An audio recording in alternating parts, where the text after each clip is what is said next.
అనారోగ్యమే మొండి సమస్య కావచ్చు, అప్పలే మొండి సమస్య కావచ్చు, తర్వాత ఏదో ఒకటి ఉద్యోగం చేస్తుంటే, వ్యాపారం చేస్తుంటే ఏదో ఒక మొండి సమస్య ఉంటుంది. ఎంత ప్రార్థన చేసినా తీరదు, ఎంత మంచి సలహా చెప్పినా తీరదు, ఎంత పరిష్కారం ప్రయత్నం చేసినా తీరదు. ఆలోచిస్తే తల నొప్పి వస్తుంది. సరే పొట్టలో పెట్టుకుందామంటే పొట్ట ఉబ్బిపోతుంది, చించుకుందామంటే కాళ్ళ మీద పడుతుంది, వద్దనుకుంటే వాసన వస్తుంది. మిమ్మల్ని ఎంత ఆవరించినా, ఏం చేసినా, ఎంత భయం అనేది విసిగించినా, ఇలాగ ఐగుప్తీల రూపంలో వచ్చినా, చీకటి రూపంలో వచ్చినా, కష్టాల రూపంలో వచ్చినా, ఇబ్బందులు రకరకాల రూపాల్లో భయం వచ్చినా, వర్తమానం ఏంటంటే ఫియర్ నాట్, భయపడొద్దు అంటే అర్థం ఏంటంటే, మనము ఇలాంటి పరిస్థితి వచ్చినప్పుడు అన్నీ మర్చిపోతాం. వెనక మనకేం వాగ్దానం వచ్చింది, దేవుడు ఎలాగ సాయం చేసినాడు, చేస్తానన్నాడు, అన్నీ మర్చిపోయి ఇప్పుడు ఈ పరిస్థితిలో నుండి బయటపడితే చాలా అని అనుకుంటాం. కానీ మన భయం అనేకసార్లు ఏం చేస్తుందంటే, దేవుని యొక్క సంకల్పం ఇంతటితో అయిపోయింది అనేటట్టు చేస్తాం. ఈ సంవత్సరం అంతట్లో ఓడిపోయాం, భయంతో ఓడిపోయాం, చీకట్లో ఓడిపోయాం, అవమానంలో ఓడిపోయాం, అన్నిట్లో ఓడిపోయాం. నీ మాట చొప్పున నాకు జరుగునుగా. ప్రభు మాట ఇచ్చినాడు. ఈ సంవత్సరం వాగ్దానం, వ్యక్తిగత వాగ్దానాలు ఇచ్చినాడు కదా, ఇచ్చినాడా లేదా? ఈ మాట చొప్పున, ఆయన మాట అంటే వాక్యమే. ఆయన మాట ఇచ్చి నెరవేర్చేవాడు. అబద్ధమాడ నేరని ప్రభు ఒక ఉద్యోగం వేయాలనుకోవచ్చు, మనం ఇంకోటి చేయాలనుకోవచ్చు, ప్రభు ఇంకో ప్రపోజల్ అనుకోవచ్చు, మనం ఇదే ప్రపోజల్ అని అనుకోవచ్చు. మనుషులు కూడా అలాగే అబాండెన్డ్గా కనిపిస్తుంటారు సమాజానికి. అయితే ప్రభు విడువను ఎడబాయను అని సెలవించారు. పండుగ వాగ్దానం, క్రిస్మస్ మన జ్ఞాపకం చేసే వర్తమానాలు ఇస్తారు. అందులో ఒక పదాన్ని గురించి మాత్రమే కొన్ని సంగతులు నేర్చుకోవటానికి ప్రయత్నం చేస్తాం. మొదటిది లూకా 1:13, జకరియా భయపడకు. The promise of the feast, పండుగ వాగ్దానం ఏంటంటే ఫియర్ నాట్, భయపడద్దు. నాకు భయం లేదనే వాళ్ళు ఎవరైనా చేయొద్దండి.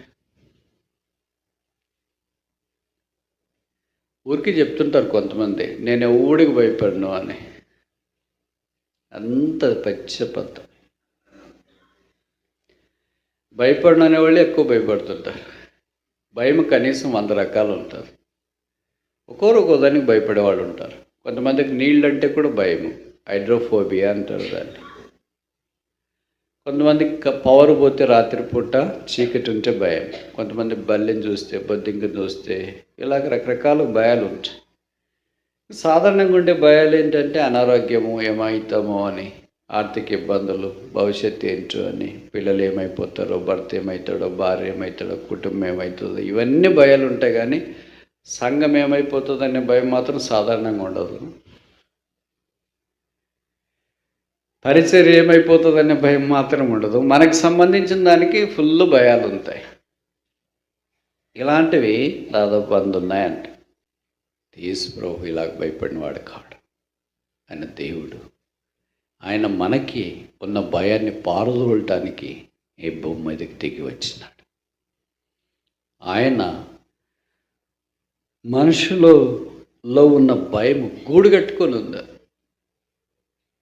ప్రతి ఒక్కరిలో ఉంటుంది. ఇట్లా ఎవరు లేదు కదా ఇక్కడ. కానీ నేను చాలామంది సాక్షులు చెప్పేటప్పుడు విన్నాను. అదంతా దాదాపు చాలా శాతం ట్రాష్ అనుకో. వాళ్ళు ఇటు సాక్ష్యం చెప్పేకి వచ్చిన వెంటనే మైక్ ఇట్లా ఆన్ చేసి ఉంటారు. నా సాక్ష్యం 1 గంట అయినా కూడా అయిపోదు, కానీ నన్ను 10 నిమిషాలు చెప్పమన్నారు అని. అంటే అంత లేదనే 10 నిమిషాలు చెప్పమన్నారు.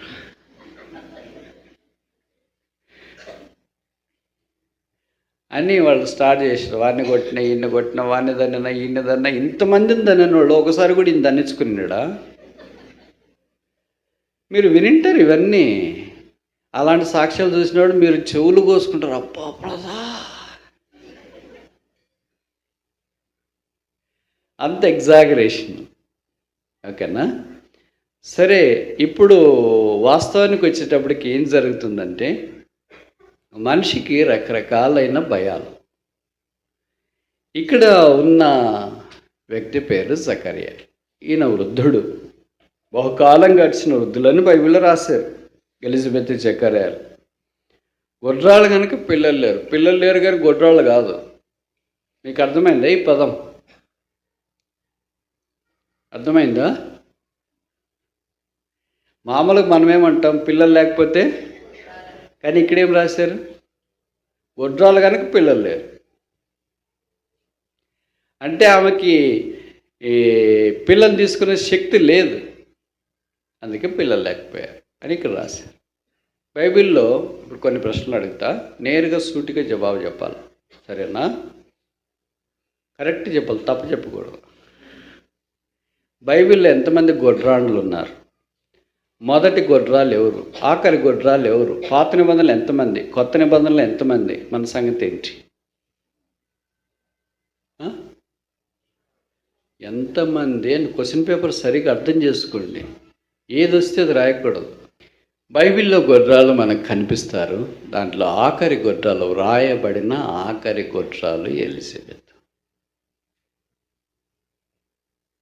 ఓకేనా? దాదాపు అందరి గొడ్రాలకు దేవుడు పిల్లలు ఇచ్చినాడు, ఒక ఆమెకు మాత్రం లేదు. ఆమె పేరు మీకా. మిగతా గొడ్రాలు అందరూ దైవ సన్నిధిలో వచ్చిన శారా మొదలుకొని ఎలిజబెత్ దాకా దేవుడు వాళ్ళ ప్రార్థనలు ఆలకించి వారి గర్భాన్ని తెరిచిన. మీకాళ్ళకి ఎందుకు లేదు? ఎందుకంటే ఆమె దైవ సన్నిధిని నిర్లక్ష్యం పెట్టి అవమానపరిచి. దావీదు మందసం మీద డ్యాన్స్ చేస్తూ వస్తే మా ఆయన దేవుని మందిరంకి పోయినాడు సంతోషించడానికి బదులుగా ఆయన రాజు, దావీదు లాంటి భర్త దొరికితే నాకు వద్దనే స్త్రీలు ఎవరైనా ఉంటారండి? ఉంటారా? పొరపాటున జీవితంలో కూడా ఉండరు కదా. అలాంటి భర్త దొరికితే కాళ్ళ కడుక్కొని నీళ్ళు తాగటానికి బదులుగా స్వీట్ సింగర్, మధుర గాయకుడు, సితారా చేత పట్టుకునేవాడు, పాటలు పాడితే దయ్యాలన్నీ పోతాయి, దేవునికి ఉదయాన్సాడైన వాడు, సింహం ఎలుగుబంటిని చంపినవాడు, గొలియాతును చంపినవాడు, ఇలాంటి భర్త దొరికితే పేరు పెట్టుకుని బతుకుతానండి, మిమ్మల్ని చూసి బతుకుతానండి అని బతికే స్త్రీలు ఉండాల్సింది పోయి ఆ పెత్తనం ఎట్లాగ వస్తుంది చూడండి.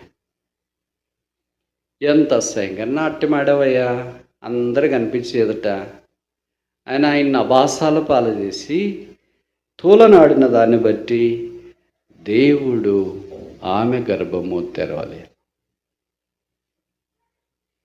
దావీదుకి పిల్లలైనారు, ఆమెకు కాలేదు. అర్థమైతే నేను చెప్పే మాటలు?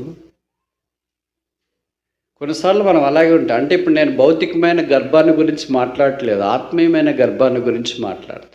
అంటే మనం ఇతరులను యేసు కొరకు సంపాదించలేకుండా బ్యారన్గా ఉండిపోయాం. రక్షణ పొందిన మొదలుకొని ఇప్పటిదాకా ఎవరికైనా యేసును మనం పరిచయం చేసామా? ఎవరైనా ప్రభువుని నమ్ముకున్నారంటే ఏం ఉండదు. ఎందుకని? దైవ సన్నిధి అంటే మనకు దావీదు వల్లే ఉండదు, మీకాలు వల్లే ఉంటుంది. సరే, ఇప్పుడు ఎలిజబెత్, జకర్యాలు గొడ్రాళ్ళు కనుక దేవుడు వారిని కరుణించడానికి ఇష్టపడినాడు. ఈ ఇశ్రాయేలీల్లో గొడ్రాలుతనం అంటే బ్యారన్నెస్ అనేది చాలా ఘోరమైన విషయం. అది శాపగ్రస్తమైనదిగా ఇశ్రాయేల్ భావించేవారు. అలాంటి పరిస్థితుల్లోన యాజక ధర్మం చేస్తే ప్రజలంతా ఏమనుకుంటారు? యాజకుడు అంటే ఏంటంటే ప్రజలతో నుండి దేవుడి దగ్గరికి పోయేవాడు. ప్రవక్త అంటే ఏంటంటే దేవుడితో నుండి ప్రజల దగ్గరికి వచ్చేవాడు. అర్థమవుతుందా మాటల్లో? ప్రజల దగ్గర నుండి దేవుడి దగ్గరికి పోయేవాడు అంటే అర్థం ఏంటి? ప్రజల సమస్యలు, బాబోగులు, పాపాలు అన్నీ దేవుడి దగ్గరికి తీసుకుని వెళ్ళేవాడు. ఇప్పుడు ప్రజలు ఏమనుకుంటారు? అమలకులు మామూలుగా మనకే ఏమి లేకపోయినా అన్నీ క్రియేట్ చేస్తారు కదా, ఇంత చెప్తారు. ఒకళ్ళు బ్రదర్ ఆయన సంగతి మాకు ఇంత ఉంది బ్రదర్, ఎంత పెన్ డ్రైవా అని. అలాంటిది ఇప్పుడు ఏమంటారు? వీళ్ళకే పిల్లలు లేరు, వాళ్ళు మా పక్షాన్ని పోయి దేవుని సన్నిధిలో ఏం ప్రార్థన చేస్తారు, వాళ్ళ ప్రార్థన దేవుడు ఏం ఆలకిస్తాడు, మాకేం సాయం చేస్తాడు. మరీ విచిత్రంగానే ఇంకా ముసలోళ్ళు అయినా కూడా సేవ సేవ సేవ అని దేవుడని పట్టుకొని తిరుగుతున్నారు. ఏం లేదు సిస్టర్, ఇల్లు గడవటానికి ఇది ఒక వేషం వేశారు అని ఎన్నిసార్లు మాట్లాడుకున్నారు. ఆమె వచ్చి ఈయనకు కూడా చెప్పిందేమో, ఇంకా మానేయండి, మందిరికి పోవడం, సేవ చేయడం మానేయండి. ఎందుకమ్మా ఎలాగంటావు? అందరూ తిడుతున్నారు, సూటిపోటు మాటలు నీకు వినపడట్లేదు, నాకు వినిపిస్తున్నావు. వచ్చి నా దగ్గరికే మాట్లాడుతున్నారు. మా ఫ్రెండ్సే, పరిచయస్తులే, కాలనీ వాళ్ళు, ఎరుగు పొరుగు వాళ్ళు, వీళ్ళందరూ మాట్లాడుతున్నారు. మరి ఏం చేయాలి నువ్వు మానేయకుండా ఉంటే? లేదు మనం మానేయము. అరే మరి నువ్వు ఛాందస్యం కాకపోతే ఈ వయసులో ఏం పోవాలా? ఉండే ఊర్లో కాదు ఆయన పనిచేసేది, యాజక ధర్మం చేసేది. ఎక్కడ ఎక్కడి నుండి ఎక్కడికి వెళ్ళాలా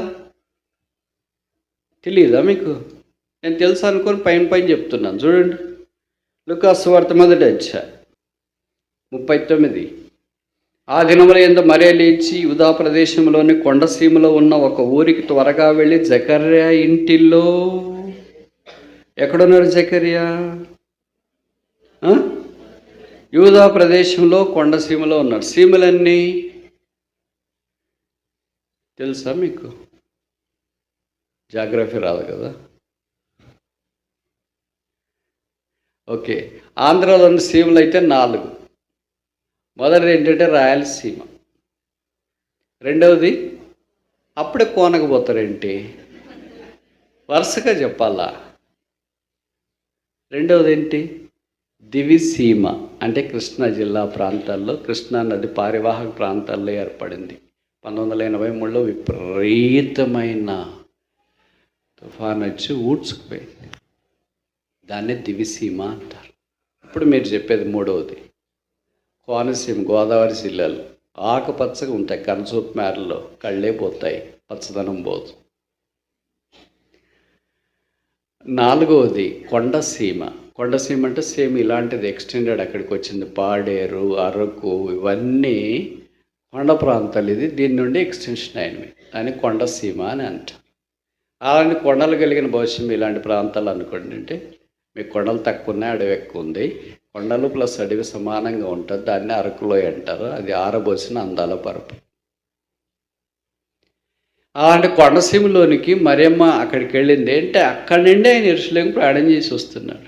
బహుశా కొన్ని మైళ్ళు నడవాలేమో. ఆ దినాల్లో వంతులు వేసుకుని వెళ్ళేవాళ్ళు. అంటే ఒక్కళ్ళే సంవత్సరం అంతా సేవ చేసేది కాదు. ఒక్కొక్కరు 40 రోజులు 30 రోజులు అట్లా వంతులు ఉండేవి. ఈయన ఒకసారి వాళ్ళ ఇంట్లో నుండి యెరూషలేము మందిరానికి ధూమం వేయడానికి వెళితే ఆయన వారం కానీ 10 రోజులు కానీ ఎన్ని రోజులు ఉండాలో అన్ని రోజులు ఉన్న తర్వాత తిరిగి వచ్చేవాడు. మళ్ళీ ఆయన వంతు వచ్చేదాకా ఉండేవాడికి రాసినారు ఇవన్నీ వంతుల చొప్పున అని. అలాగ వంతు వచ్చినప్పుడు అంతా పోతూ ఉంటే బహుశా ఈమె ఇరుగుబొరుగు అంతా తిడుతున్నారేమో, ఇబ్బందికరంగా ఉంది. ఇలాగే జరిగితే ఒకసారి వంతు వచ్చినప్పుడు దైవ సన్నిధిలోనికి వెళ్ళి ధూమవేదిక దగ్గర పరిచర్య జరిగిస్తుండగా గాబ్రియల్ దూత వచ్చింది. జకర్యా భయపడవద్దు. మందిరంలో, ఇది ఇంట్లో కాదు, దారిలో కాదు. దేవుడు మందిరంలో మాట్లాడతాడు. అందుకే మందిరానికి రమ్మని చెప్పేది. మాకు ఎక్కువ మంది కనిపించాలని కాదు, మీ కానుకలు ఎక్కువ పడతాయని కాదు. అర్థమవుతుందా మీకు? దేవుడు మన అక్కర తీరుస్తారు. వీళ్ళకి ఇది మొండి సమస్య. ప్రతి ఒక్కరికి ఒక మొండి సమస్య ఉంటుంది. నాకు కూడా ఉంది, మీకుందా లేదా? భార్య మొండి సమస్య కావచ్చు, భర్తే మొండి సమస్య కావచ్చు, పిల్లలే మొండి సమస్య కావచ్చు, అనారోగ్యమే మొండి సమస్య కావచ్చు, అప్పలే మొండి సమస్య కావచ్చు. తర్వాత ఏదో ఒకటి ఉద్యోగం చేస్తుంటే, వ్యాపారం చేస్తుంటే ఏదో ఒక మొండి సమస్య ఉంటుంది. ఎంత ప్రార్థన చేసినా తీరదు, ఎంత మంచి సలహా చెప్పినా తీరదు, ఎంత పరిష్కారం ప్రయత్నం చేసినా తీరదు. ఆలోచిస్తే తల నొప్పి వస్తుంది. సరే పొట్టలో పెట్టుకుందామంటే పొట్ట ఉబ్బిపోతుంది, చించుకుందామంటే కాళ్ళ మీద పడుతుంది, వద్దనుకుంటే వాసన వస్తుంది. అలాంటి సమస్యలు ఉంటే మరి ఎట్లా బ్రదర్ అని అంటే జకర్యా మనకు నేర్పుతున్నాడు. దేవుని మందిరాన్ని మానేయద్దు. Don't stop going to the house of the Lord. God is going to meet our need right in his house. దేవుడు మన అక్కర మందిరంలోనే తీరుస్తాడు, అక్కడే మాట్లాడతాడు. కనుక ఆయన యాజక ధర్మం చేస్తున్నప్పుడు కుడి ప్రక్కన ఆ దేవునితో గాబ్రియల్ వచ్చి జకర్యా భయపడద్దు. జకర్యా ఎందుకు భయపడినాడు? ముసలోళ్ళు ఎందుకు భయపడతారు చెప్పండి? జకర్యా ఎందుకు భయపడతాడు? ఆయన మంచి దైవజేయకుడు, ఆధ్యాత్మికమైన వాడు. భయపడొద్దంటే ఇక్కడ అర్థం ఏంటంటే, ఆ దినాల్లోన దేవుని దూతను చూస్తే చచ్చిపోతామనే అభిప్రాయం ఉండేది. పాత నిబంధనలు అలాంటి సందర్భాలు మనకున్నాయి. అయ్యో ఇంక దేవుని దూత కనిపిస్తే ఇంక మనం బతికే ఉండదని.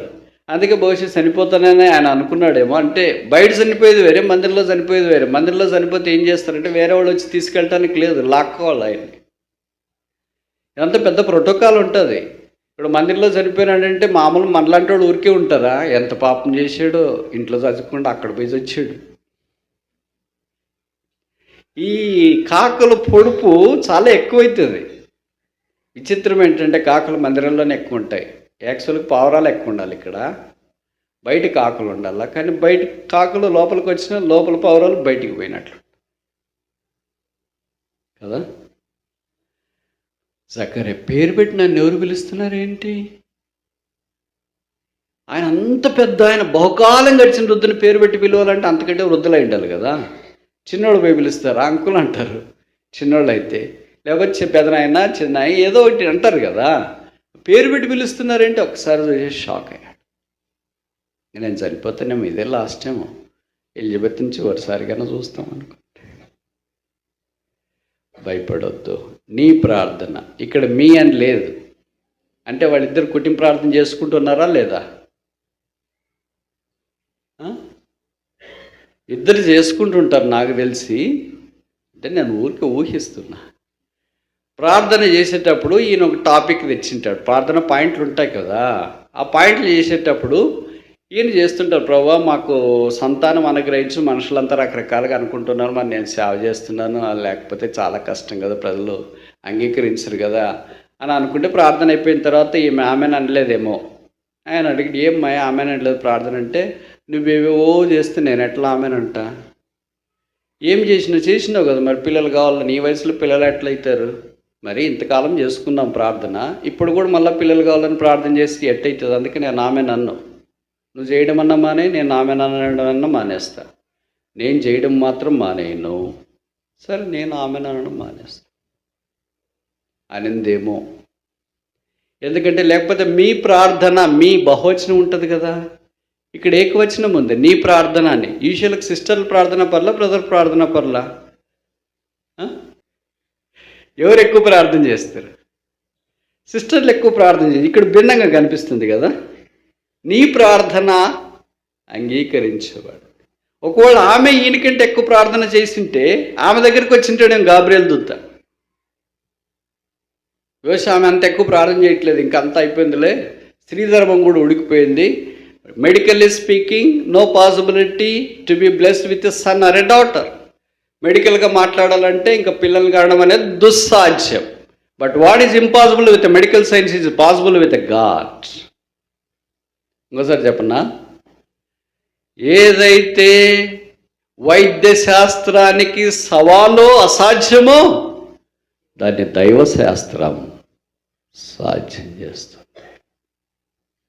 ఇది ఎట్లా అనే లాజిక్ ఎక్స్ప్లెనేషన్ లేదు. Mark 10:27 with God all things are possible. దేవునికి సమస్తము సాధ్యం. అసాధ్యం పరిస్థితులు ఇక్కడికి వచ్చినావా?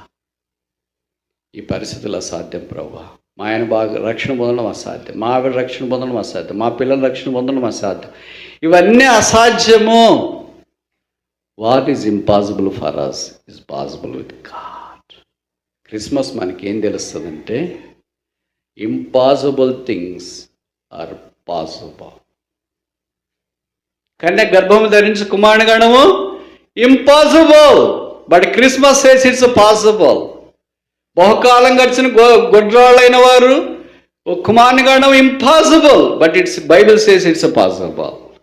So the message of Christmas is making impossible possible. That may happen in our lives provided we believe.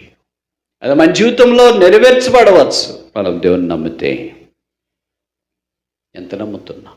నమ్మకపోతే ఎంత దాకా నమ్ముతాము? మీరు చెప్తారు, నేను చెప్పాలా? సాధ్యమయ్యేదాకా నమ్ముతాం అంటేనా? జకరే భార్య అయిన ఎలిజబెత్ పిల్లలు అవుతారని ఎంత దాకా నమ్మింటారు? స్త్రీ ధర్మం ఉన్నంత దాకా నమ్మింటారు.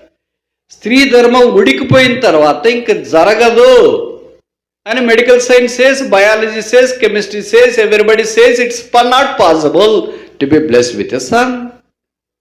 బట్ జకర్యా ఏమై ప్రార్థన చేసినాడంటే it's not possible medically, but it's possible spiritually, heavenly. దేవుడికి ఇది సాధ్యం. అలాంటి ప్రార్థన మనం చేస్తామా? చేయము. ఇప్పుడు చూడండి, మామూలుగా ఒక వ్యక్తికి 50 సంవత్సరాలు ఉందనుకో, గ్రూప్ 1 ఉద్యోగం రాయాలన్నా, మా వాళ్ళు పోయి అది చెప్పినామనుకో, బ్రదర్ ప్రార్థన చేయండి నాకు ఏదైనా ఉద్యోగం అంటే, ఎందుకు బ్రదర్ గ్రూప్ 1 అప్లై చేయకపోయావా అని అన్నామనుకో, ఏమనుకుంటాడు ఆయన? బ్రదర్ నా వయసు 50 ఏళ్ళు అన్నాడు అనుకో, పర్లేదులేండి బ్రదర్ అప్లై చేయండి అని అన్నాడు. ఏమంటాడు నన్ను చూసుకొని? ఈయన కనీస రూల్ కూడా తెలియదు. కనీస రూల్ ఏంటి? వయో అర్హత కదా, 30 ఏళ్ళ 35 ఏళ్ళలో ఎంత స్త్రీలకి ఇంత, ఎస్సీ ఎస్టీ బీసీ ఏదో కేటగిరీలకి ఎంత ఉంటుంది. ఇక 50 ఏళ్ళు అయిన తర్వాత ఏంటి, నాట్ ఫిట్ ఫర్ ఎనీథింగ్. ఒక ప్రైవేట్ జాబ్లో సెక్యూరిటీ గార్డు ఉండొచ్చేమో, మిగతా పనులు చేయొచ్చేమో, కానీ గవర్నమెంట్ రూల్స్ రావటానికి లేదు. That's impossible. Law says it's impossible. But అయినా ప్రార్థన చేసేవాళ్ళు ఎవరైనా ఉంటారని మీరు అనుకుంటారా? Yes or no? అనుకోము. ఇంక వయసు దాటిపోయింది ఎవరన్నా అన్నాం అనుకో, ఏంటి బ్రదర్ డిఎస్సీ అయిపోయి అంటే ఏజ్ బార్ అయిపోయింది, పోలీస్ ఏజ్ బార్ అయిపోయింది బ్రదర్, ఉద్యోగాలకి ఏజ్ బార్. కనుక ఇంకేం ప్రార్థన చేయరు వాళ్ళు, దాని కొరకు ప్రయత్నం చేయరు, ఎందుకంటే అయిపోయింది కథ అని. బట్ అయినా కూడా ప్రార్థన చేయగలిగినారంటే ఏమంటాం మనం? ఏమంటాము చెప్పరేంటి? ఎప్పుడు మీరు అట్లాంటి ఎక్స్పెరిమెంట్ చేయలేదు కదా, చేయొద్దులేండి, మంచిది. అయినా కూడా ప్రార్థన చేస్తే ఏమంటాం? వినపడట్లేదు. విశ్వాసం, వెరీ గుడ్. ఇంత డీప్గా చెప్తారని నాకు తెలియదే. ఏమైతుంటే మెంటల్ ఈయనకి మనం అనాల్సిన పర్లేదు. ఇంట్లో భార్య భర్త ఇద్దరిలో ఒకళ్ళు అంటారు, నీకు మెంటలా? 50 ఏళ్ళైనా కూడా ఇంకా ప్రార్థన చేస్తానంట. ఏజ్ బార్ అయిపోయింది. 35కి గవర్నమెంట్ సర్వీస్ ఎలిజిబుల్. ఇప్పుడు 50 ఏళ్ళు అయిపోయింది. ఇంకెట్లా వస్తుంది నీకు ఉద్యోగము? వేరేది ఏదైనా ప్రైవేట్ చూసుకోవాలి, గవర్నమెంట్ రాదు. లేకపోతే ఏదైనా చేతి పని చేసుకోవాలి, ఏదైనా బిజినెస్ పెట్టాలి. మెంటల్ అనుకోండి. విశ్వాసం అమ్మాయి ఇలాంటి అబ్రహాములు మస్తు చూసినాములే. ఈ ఊరికి కూడా అబ్రహాములు వచ్చినాడు. అబ్రహాం ఒకే దగ్గర ఉన్నాడు, హారాన్లోనే ఉన్నాడు, మెస్తోమేలోనే ఉన్నాడు. లేడా ఇక్కడ? పేరుండేవాడు కాదు, పేర్లు ప్రతి ఊర్లో ఉన్నారు. జీవితం దట్ ఈస్ కాల్డ్ జకరియా. ఎంత అవమానం కదా. ఇరుగు పొరుగు కూడా అన్ని ఎప్పుడైనా ప్రార్థన చేసేటప్పుడు కూడా ఈయన వేరే అందరు కలిసినప్పుడు ప్రార్థన చేసినాడు, ప్రభు మాకు పిల్లలు దయచేయండి. పక్కన ఏమన్నా అసలు వాళ్ళు రే అంకులు పెద్ద జోకేసాడు. ఎంతమంది ఎన్ని రకాలుగా అనుకున్నా, not even inch of his faith was moved. ఆయన విశ్వాసములొక్క అణువు కూడా వాళ్ళు కదిలించలేకపోయారు. దేవుడు అది చూశాడు. గాబ్రియల్ వచ్చినాడు. సన్నబన్నోడు కాదు. అబ్రహాం దగ్గరికి రాలేదు గాబ్రియల్. ఇదేంటి అన్న దగ్గరికి రాలేదు గాబ్రియల్. పాత నిబంధనలో ఉన్న ఏ గొర్రాళ్ళ దగ్గరికి కూడా గాబ్రియల్ రాలేదు. అర్థమైందా నేను చెప్పేది? ఈయన దగ్గరికి వచ్చిన భయపడవద్దు, ఫియర్ నాట్. ఏంటి ఈయనకు భయం? Fear of death. మాడబ్బాయి భవిష్యత్తు చనిపోతానేమో, దేవుని దూత నాకు ప్రత్యక్షమయ్యాడు కదా. నువ్వు భయపడొద్దు, నీ ప్రార్థన ఆలకించబడింది, నీ కుమారుడుగా అంచు, యోహాను అని పేరు పెడతా. ఇప్పుడు ఈయనకి కొద్దిగా అస్పృహ వచ్చినట్లుంది అనుకుంటా. అందుకని హౌ కెన్ దిస్ బీ, ఇది ఎలాగ సాధ్యము, ఎలాగ సాధ్యం అని తెలియకుండా ఎలాగ ప్రార్థన చేసినాం బైబిల్లో ఉందని నేను కూడా చేసాను. మరి ఇప్పుడు నమ్మాలి కదా. అబ్రహాము మృతతుల్యమైన దేహంలో నుండి దేవుడు తీసుకొని వచ్చినాడని నమ్మినాడనే తెలిసింటుంది ఈయనకి. అందుకని ఈయన ప్రార్థన చేస్తుంటాడు. అలాగే ఇతర భక్తులు పాత నిబంధనల వాళ్ళు ప్రార్థన చేస్తే దేవుడు ఇచ్చినాడని నమ్మినాడు, అలాగే ప్రార్థన చేసినాడు. మరి ఇక్కడికి గాబ్రియల్ దూత చెప్పిన తర్వాత హౌ కెన్ దిస్ బి, ఇది ఎలాగ సాధ్యము, ఇది ఎలాగ సాధ్యమంటే దూత అన్నాడు, నీవు నోరు మూసుకో. సంవత్సరం ఎన్ని రోజులు మూసుకోలే? నోరు మూసుకుంటే ఎట్లా ప్రభు కాలం చేసేది? అసలు ఈ ఊర్లో బతుకుతున్నానంటే నోరు లేకపోతే బతకనీరు కదా. ఇదే ప్రశ్న ఇలాగే సాగిపోతుంది. ఆయన మౌని అయిపోయాడు. ఇంటికి వచ్చినాడు, అక్కడి నుండి ప్రయాణం చేసినాడు. ఆ దినాల్లో వాళ్ళు నడిచి వచ్చేవాళ్ళు. గాడిదలు కూడా లేవు, గుర్రాలు లేవు. సామాన్యమైన యాజకుడు కదా, రథాలు అసలే లేవు. నడిచి ఇంటికి వచ్చిన తర్వాత భవిష్యత్తు తలుపు తట్టాడు, తలుపు తీసిందేమో. ఏమండి ఎట్ట జరిగింది పరిసరి, ఎట్ట జరిగింది? మౌనంగా మరి అంత ఓవర్ యాక్షన్ వద్దులే, నీళ్ళు తీసుకురని చెప్పొచ్చు కదా. ఇన్ని రోజులు లేవు కనుక లవ్ పొంగుతుందా? పొంగట్లేదు, సెట్ కావట్లేదు. ఏమైంది? ఆమె మరి ఇప్పుడు కాన్షియస్లోకి ఆమె కూడా వచ్చింది. వీనికి ఏమైనా బీపీ షుగర్ వచ్చి మాటలు పడిపోయినాయి. ఇప్పుడు దాకా సరదాగా మాట్లాడింటదేమో, ఏమిటి చేస్తున్నాడు, అట్లా అంటున్నాడు, ఇట్లా అంటున్నాడు, ఏదైనా సరదాగా ఉన్నాడేమో అని అనుకున్నది. ఎక్కువ సైకిల్ చేసేటప్పటికి ఆ నీళ్ళు తీసుకుని రా, భోజనం పెట్టు, తినాలా, అది ఇది అనేటప్పటికీ మీకు భయం వేసింది, ఈయనకి మాటలు పడిపోయినట్లున్నాయని. అప్పుడు ఆయనే పలక తీసుకురమ్మన్నాడు. భవిష్యత్ సంగతులను రాసడం గాబ్రియల్ నాకు ప్రత్యక్షమయ్యాడు. ఆమె షాక్ అయింది. ఎందుకైనా తెలుసా, ఇప్పుడు ఈయన ఏమన్నంటే నాకు కూడా నోరు పోతే, ఇద్దరు లేకపోతే అట్లా బతకాలి. అసలు బతికేదే నోరుతూ. అర్థమవుతుంది కదా నాకు తెలుసు మీకు ఇది చాలా కీ పాయింట్ అని. ఆయనకి సైలెంట్ అయి భయంతో అలాగే వణికిపోతూ ఉండిందేమో. దేవుడు కార్యం చేసినాడు, గర్భవతి అయింది. షాక్. ఇప్పుడు జకర్యాకు ఏం జరిగిందనేది ఆమె తన జీవితంలో చూడడం ఆరంభించబడింది. బైబిల్ చరిత్రలో కొత్త నిబంధనలు ఇది మనకోటిగా కనిపిస్తుంది. దేవుడు వారికి ఒక కుమారుని ఇచ్చినాడు, బాప్తిస్మ ఇచ్చే యోహాను. యేసుక్రీస్తు ప్రభువులు వారు అన్నారు, స్త్రీలు కనిన వారిలో బాప్తిస్మ ఇచ్చే యోహాను కంటే గొప్పవాడు. అలాంటి కొడుకు ఒకటి చాలా, ఎక్కువ మంది కావాలి. చెప్పరేంటి? సింహాలు ఎన్ని కావాలి, పందులు ఎన్ని కావాలి, ఎలకలు ఎన్ని కావాలి, గొర్రెలు ఎన్ని కావాలి, పిల్లలు ఎన్ని కావాలి, చీమలు ఎన్ని కావాలి? ఒకే ఒక్క కుమారుని కనింది. ఆ కుమారుడు ఎంత బైబిల్లో రాయబడుతూ వచ్చింది. ఆయన ఏం ప్రత్యేక కొడుకులు పెట్టలేదు, యూట్యూబ్ ఛానల్ పెట్టలేదు, ఇన్ఫ్లుయెన్సర్ కాదు, ఇలాగ మీటింగ్స్ రాలేదు, ప్రీ క్రిస్మస్కి పోలేదు, ఇంజనీర్ కాలేదు, డాక్టర్ కాలేదు, సేవకుడు కాలేదు, బోధకుడు కాలేదు. ఆయన ఎవరు మరి? ఒక శబ్దం. ఓ ప్రవక్త నీవేనా, ఏలియావా నువ్వు, యేసుప్రభువా నువ్వు అని రకరకాల మనుషులు అంటూ ఉంటాయి. ఆయన అన్నాడు, ఐ యామ్ ఏ వాయిస్. నేను ఒక శబ్దం. మనం అందరము అలాంటి శబ్దమైన యోహాన్ లాంటి వారిని ఆత్మీయంగా కంటే ఎంత బాగుంటుంది. అలాంటి వాళ్ళు పుడితే ఏమైంది? మూర్ఖమగ వక్రజనము, దోషభరితమైన ప్రజలు, చెడుపు పిల్లలు, వారందరూ యేసుక్రీస్తు యందు విశ్వాసం ఉంచి బాప్తిస్మం క్యూ కట్టినారు. యూదారణ్యంలో ప్రకటించినాడు. దేవుడు ఆయన ఆశీర్వదించి ఇలాంటి దంపతులకు పుట్టిన ఏకైక కుమారుడు ఆధ్యాత్మిక ఆశీర్వాదంగా మార్చిన. మన సంగతి ఏంటి మరి? ఆధ్యాత్మికమైన పిల్లల గురించి నేను మాట్లాడతాను. సంవత్సరం అంతా ఒకరినన్నా కన్నామా? ఆత్మీయంగా యేసుప్రభుని పరిచయం చేసినామా? రెండోది చూస్తామా? లూకాసు వార్త 1వ అధ్యాయం 30వ వచనం.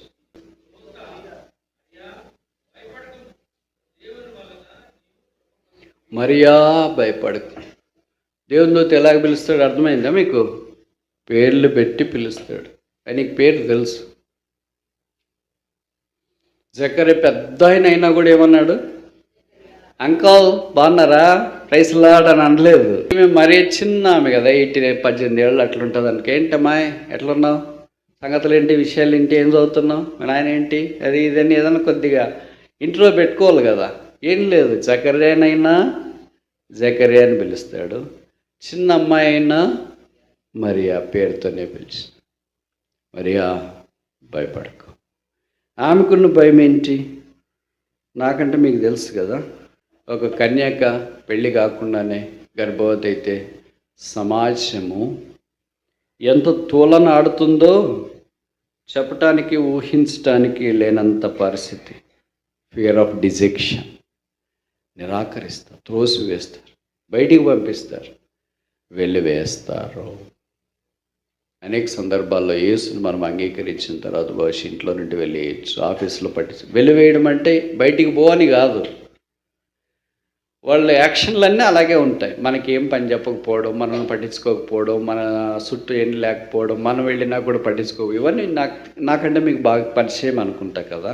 దాన్ని బట్టి మనకేం అర్థమవుతుందంటే వీళ్ళు నన్ను ఐసోలేట్ చేశారు, దూరం పెడుతున్నారు, నన్ను దీంట్లో పాలివానిగా చేయడము లేదు అని మనకు అర్థం.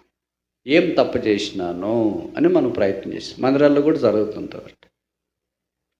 ఇవన్నీ ఆమె ఊహించినలు కానంత నిరాధరణ, అబాండన్డ్. ఈ పదం ఎప్పుడైనా విన్నారా మీరు? విన్నారా లేదా? అబాండన్డ్ వింటారు మీరు. రైళ్లలోన రైల్వే స్టేషన్ దాటిన తర్వాత లేదా రైల్వే స్టేషన్ లోపలికి వెళ్ళక మునుపు పాత బిల్డింగ్లకి అబాండెడ్ అని రాసి ఉంటారు. కిటికీలు తలుపులన్నీ తీసుకుపోయి ఉంటారు. కేవలం బిల్డింగ్ మాత్రమే ఉంటుంది, పాత బిల్డింగ్. అది నెల సిగ్నల్స్ లోపలికి వెళ్ళేటప్పుడు మనుషులు సిగ్నల్స్ ఇచ్చేవాళ్ళు. ఇక్కడ కిటికీల తలుపులే ఐరన్తో ఉంటాయి కనుక అవి విలువ అయితే ఎవరో తీసుకెళ్ళింటారు. ఓన్లీ స్ట్రక్చర్ మాత్రం ఉంటుంది. దానికి అబాండెడ్ అంటే విసర్జింపబడినది. మనుషులు కూడా అలాగే అబాండెడ్గా కనిపిస్తుంటారు సమాజానికి. అయితే ప్రభు విడువను ఎడబాయను అని సెలవించారు. మరియమ్మ దగ్గర దేవుని దూత జ్ఞాపకం చేస్తున్నాడు. అన్ని సంగతులు మాట్లాడిన తర్వాత చివరిలో మరియమ్మ ప్రభు మాటకు విధేయత చూపించడానికి ఇష్టపడింది. మొదటి అధ్యాయం 38. అందుకు మరియ, ఇదిగో ప్రభు దాసురాలను, నీ మాట చొప్పున. ఎవరన్నారు? ఏమనింది? ఇదిగో అనేది మర్చిపోతారు మీరు. ఇదిగో ఎన్నిసార్లు రాశారు తెలుసా? మత్తయి సువార్తలో, లూకా సువార్తలో, బైబిల్లో. ఇదిగో అంటే అర్థం ఏంటి? అంటే అటెన్షన్ క్లెయిమ్ చేయడం. ఇప్పుడు ఎవరు బ్రదర్ ఇదిగో అంటే అటు ఇటు దిక్కులు అటు ఇటు చూస్తుంటే we want to claim their attention. ఇదిగో లోక పాపములను మోసుకుని పోవు, ఇదిగో ప్రియమైన కుమారుడు, ఇదిగో నిదా నేను ఆదుకొను నా సేవకుడు. ఇలాగ ఇదిగో ఇదిగో మనకు కనిపిస్తాయి. దాదాపు 50 సార్లు పైన ఈ మాట కనిపిస్తాయి.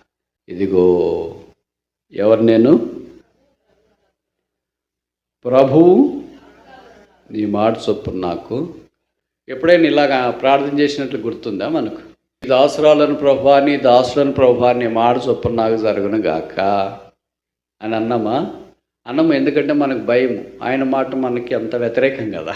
మనమేమో ఒకటి అనుకుంటాం, ఆయనే ఒకటి చేస్తాడు. అయ్యో ఎక్కడైతే ప్రభువా నీ మాట చొప్పున మాకు జరగను కాకంటే పొరపాటున అదే జరిగింది అనుకో, మేము భరించగలమో భరించలేము అని అనుకుంటాం. ప్రభు ఒక ఉద్యోగం వేయాలనుకోవచ్చు, మనం ఇంకోటి చేయాలనుకోవచ్చు, ప్రభు ఇంకో ప్రపోజల్ అనుకోవచ్చు, మనం ఇదే ప్రపోజల్ అని అనుకోవచ్చు.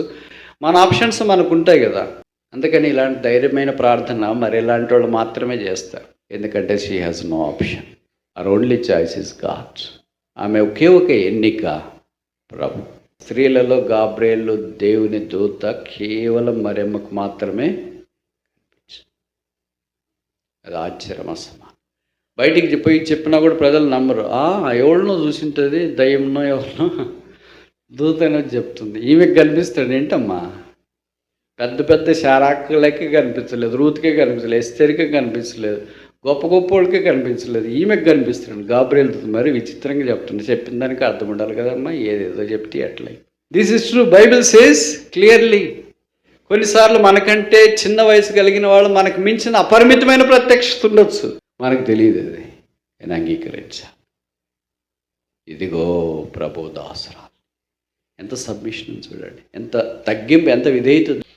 దేవుని మాట ఒకవైపు, డిజెక్షన్ ఒకవైపు, నిరాకరణ ఒకవైపు, వాక్యం ఒకవైపు. ఏది మనకి ఇష్టం? ఏది ఇష్టం? ఎలాగైనా పర్లేదు, ఏమైనా పర్లేదు. ఈ నిరాదరణ ఎక్కడ తీసుకుంటాము, ఈ నిరుత్సాహం ఎక్కడ తీసుకుంటే ఏదో నలుగురిలో కలిసిపోతే అయిపోతుంది, కొంతకాలం జీవించేది. అంతకని 70 ఏళ్ళు జీవిస్తాం మహా అంటే అని గాలిలో కొట్టుకుపోయినట్లు, ప్రవాహంలో కొట్టుకుపోయినట్లు లోకంలో కొట్టుకుపోవటానికి ప్రయత్నం చేస్తాం. నీ మాట చొప్పున నాకు జరుగునుగా.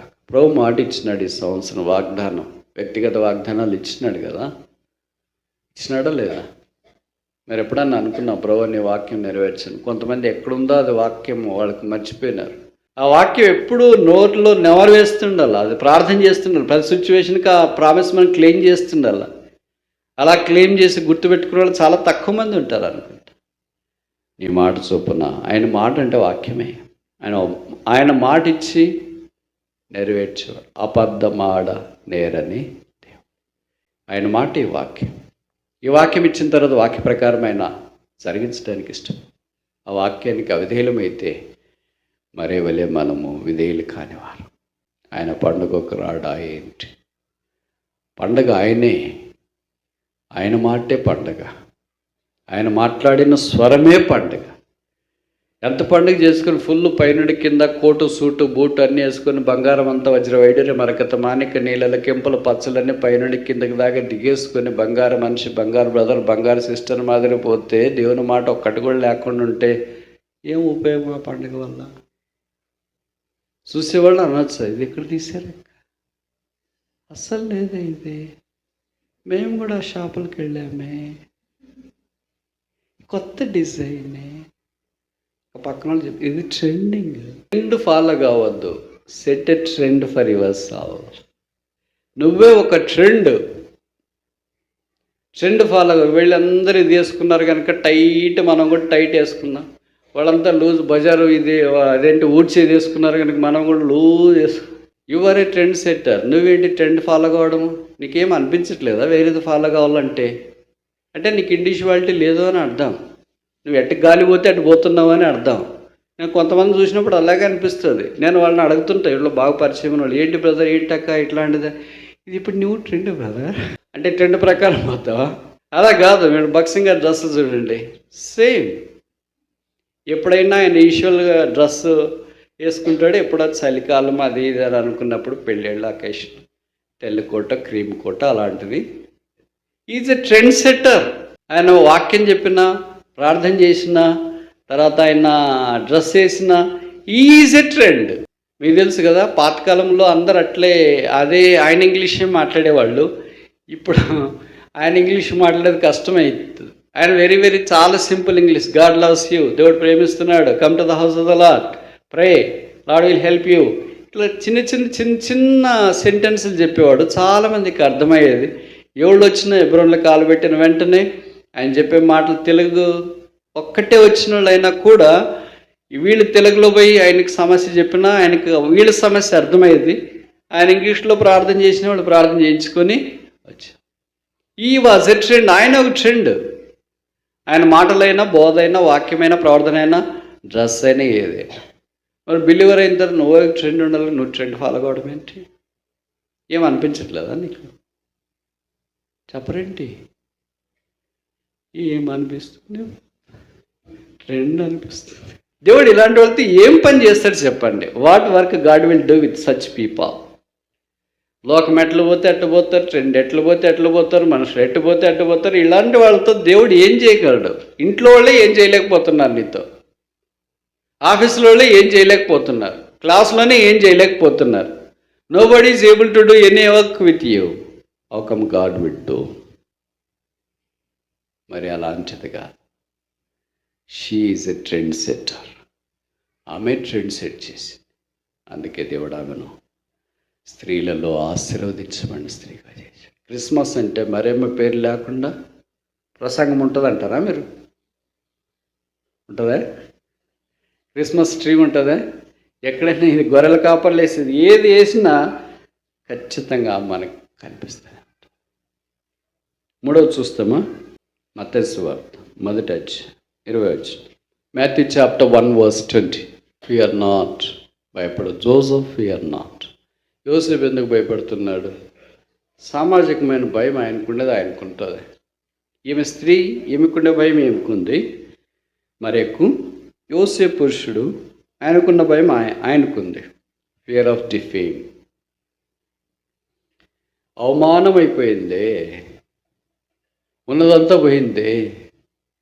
మనుషులు ఎలాగా ట్రీట్ చేస్తారో ఆయనకు అర్థమైపోయింది అనుకుంటా. అందుకే ఆయన పేరంతా పోయింది, సాక్ష్యం పోయింది, పరిస్థితులన్నీ మారిపోయినాయి. అనే భయంతో ఆయన ఉన్నాడు. అయితే దేవుని దూత ఆయనకు ప్రత్యక్షమై, జోసెఫ్ ఫియర్ నాట్. ఇప్పుడు దాకా 3 సంగతులు చూసిన. మొదటిది Zacharias fear not, fear of death, మాట భయం.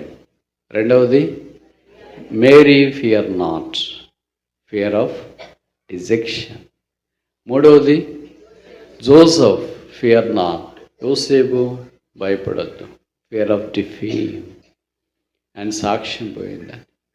యోసేపు బైబిల్లో రాయబడింది, మరియను చేర్చుకొని. యేసుప్రభువు వారి భూమి మీదకి వచ్చేంత దాకా ఆమెను ఎరగకుండానని వాక్యంలో రాయబడుతుంది. యోసేపు లాంటి వాడు కూడా భయం ఉంటుందా? మరియమ్మ లాంటి వాళ్ళు కూడా భయపడతారా? భయం మానవ సహజం. ఇది ఎవరికి ఉండేది వాళ్ళకు ఉంటుంది. చూడండి, ఎవరిలో మీరు ఇటు పోతున్నారు అనుకోండి, మీకు తెలిసిన వాళ్ళు వచ్చి మీకు కళ్ళు మూసినారు వెనక నుండి, తెలియకుండానే భయం వస్తుంది కదా. మీరు ఎవరు లేరు అనుకొని తలుపు తీస్తారు, ఎవరో వెంటనే వెనక నిలబడిన నల్ల డ్రెస్ వేసుకొని. This is all Hume, by default it comes. మనకి భయపడాలని అనుకోము. ఎవరికి భయపడాలనుకునే వాళ్ళనో మామూలుగానే భయపడవచ్చు. కానీ మన భయం అనేకసార్లు ఏం చేస్తుందంటే, దేవుని యొక్క సంకల్పం ఇంతటితో అయిపోయింది అనేటట్టు చేస్తుంది. అబ్రహాం భయం ఉందా లేదా? ఇస్సాకు భయం ఉందా లేదా? యాకోబు భయం ఉందా లేదా? అంత పెద్దోళ్ళే భయపడితే ఏమన్నా ఉందంటారా?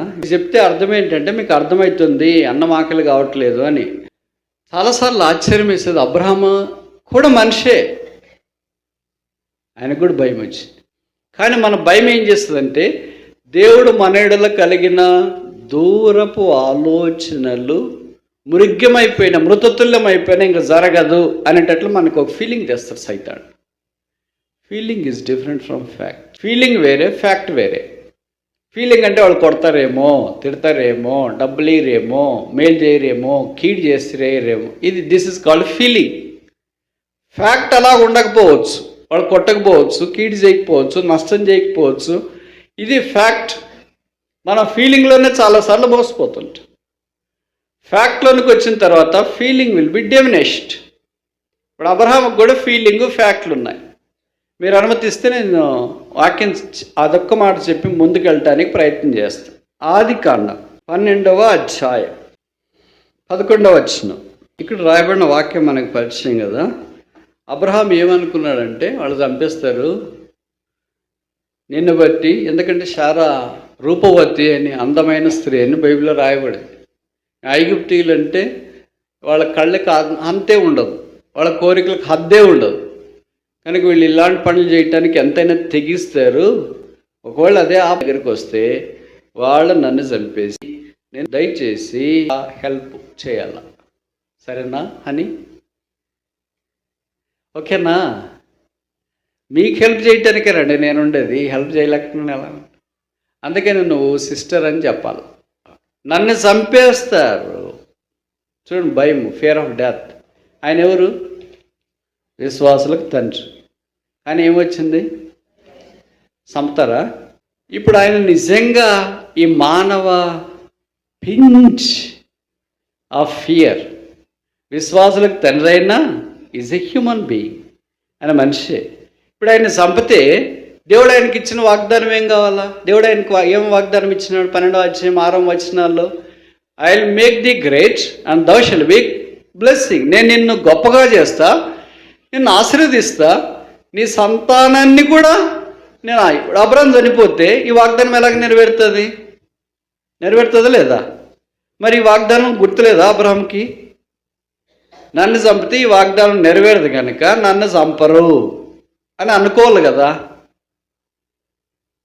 అర్థమవుతుంది నేను చెప్పే మాటలు? కానీ అలాగ అనుకోలేదు. అంటే మనము ఇలాంటి పరిస్థితి వచ్చినప్పుడు అన్నీ మర్చిపోతాం. వెనక మనకి ఏం వాగ్దానం వచ్చింది, దేవుడు ఎలాగ సాయం చేసినాడు, చేస్తానన్నాడు, అన్నీ మర్చిపోయి ఇప్పుడు ఈ పరిస్థితిలో నుండి బయటపడితే చాలా అని అనుకుంటాం.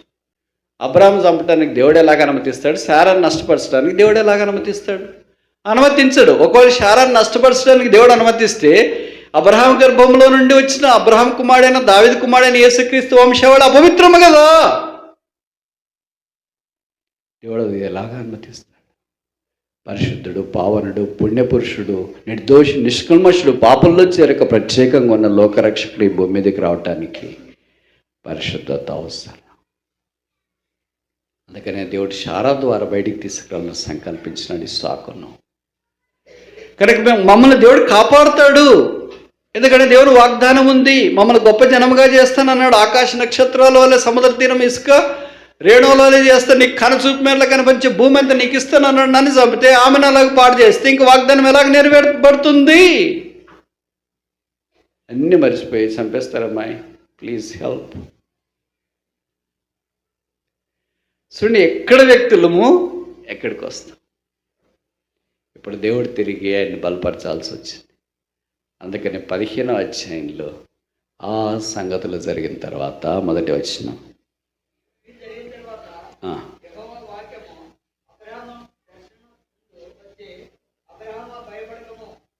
చాలు బ్రహ్మ అంటే ఏమని అర్థం? మొట్టమొదట భయం అనే మాట అంటే మంచికి సంబంధించి దేవుడు చెప్పిన మాట ఇక్కడ రాయబడింది.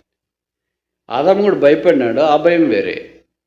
భయపడి చెట్ల సందున అది వేరే. అంటే ఇది వేరే. అబ్రహాము లాంటి వాడికి ఇలాంటి భయం వస్తే మన సంగతి ఏంటి? మనం గుర్తించిన వారమై దేవునికి ఏర్పాట్లు ముందుకు సాగాలని కోరబడుతూ ఉన్నాం. ఇప్పుడు ఎన్ని చూసాం? చాలు లేకపోతే